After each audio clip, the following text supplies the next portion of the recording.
It was the funeral of a Palestinian martyr, was held at sea, as one of those dolphins told me when I asked him why the martyr was not buried in Palestine. He said that they found the body thrown into the sea. He then told me about the legend of the people who threw their dead into the sea so that they may be resurrected to eternal life.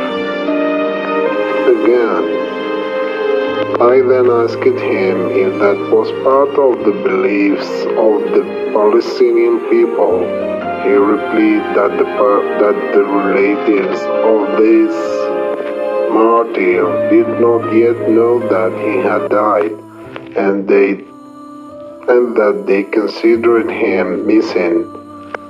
I then asked him who had thrown the body into the sea. He said that it was thrown by those who believe that the martyr dies and is not resurrected again.